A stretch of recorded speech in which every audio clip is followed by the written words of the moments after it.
The question is, as we move forward, are we hackable? Do we know enough about the human body that makes us hackable to understand us to a point where we can intervene as required and make us perform as we want to perform? And the answer is we are not yet there, but our understanding of the human body is at an all-time high, as it should be, and the ability to take AI into that understanding is also significant.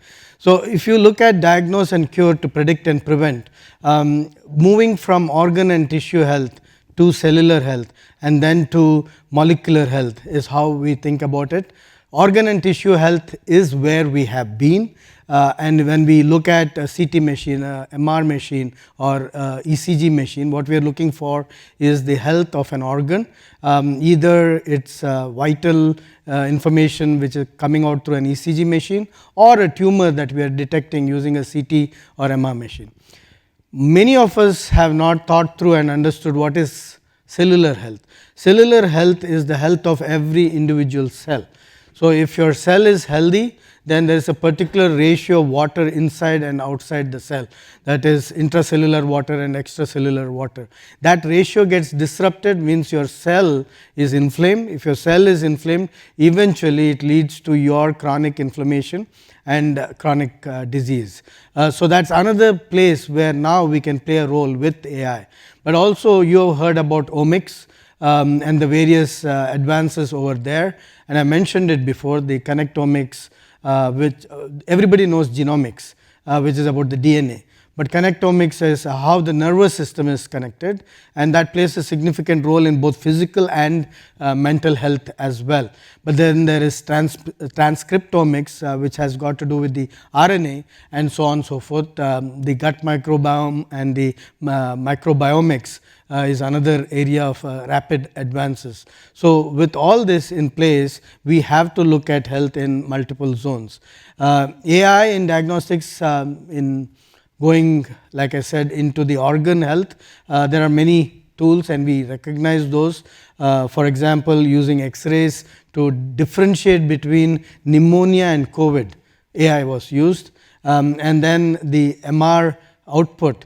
MR is already a complex mathematical output from a piece of equipment which is really miraculous. But on top of that, if you add AI, you can get even better images. And then there is the ECG and the ability to automatically detect certain issues with the heart.